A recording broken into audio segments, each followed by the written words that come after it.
En relació a la moció 17 per la remodelació del carrer Peníscola, des de la CUP-PA subscrivim íntegrament el contingut de la moció i simplement afegiríem la pregunta següent.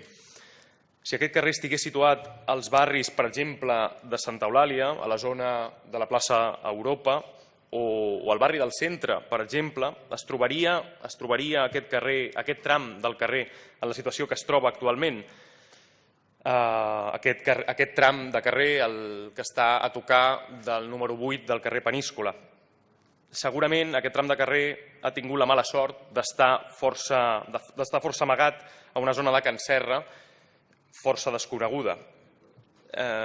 Ens preguntem si estaria en el mateix estat des de fa els anys que fa que està així, des de fa tants anys, si estigués en una altra zona de la ciutat.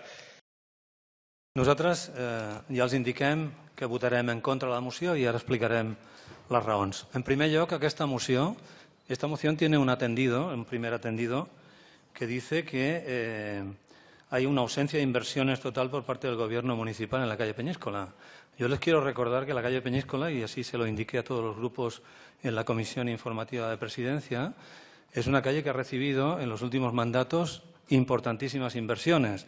Es difícil encontrar una calle en la ciudad que tenga 2 escaleras mecánicas, un ascensor, una pasarela de conexión con la calle Molí, todo el tramo del 25 al 37 totalmente rehabilitado con un valor de más de 250.000 euros, el tramo de Avenida Can Serra hasta el 25.